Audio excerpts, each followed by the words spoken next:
आज मैं इस वीडियो के माध्यम से आप लोग को एक ऐसा आदमी का कहानी बताने जा रहा हूँ जो कोई धंधा करके थक चुके और उनका एक धंधा जो आज मैं इस वीडियो के माध्यम से आप लोग को दिखाने जा रहा हूँ।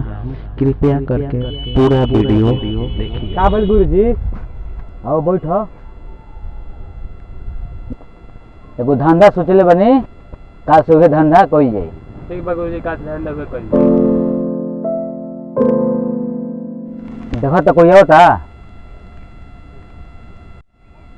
कोई आवत है गुरुजी देखा था नहीं हम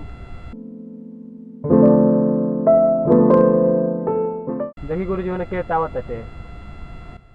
बुलाओ बुलाओ का दिक्कत बा। रात में भूता भूता सपना देखा था गुरुजी। हाँ काली महाकाली कौड़ी कमा के से चल ठीक हो जो ठीक हो जो जो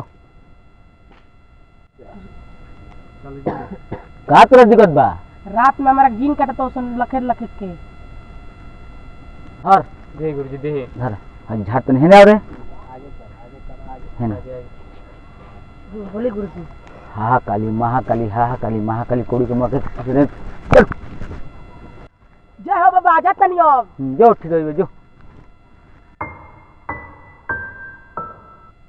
बाबा हो बाबा बड़ी हाफ को मरता पूरा देहिया जरता। चला भाग दे कोरोना हम बोले का दिक्कत बा। रात में भूता भूता सपना देखा था गुरुजी।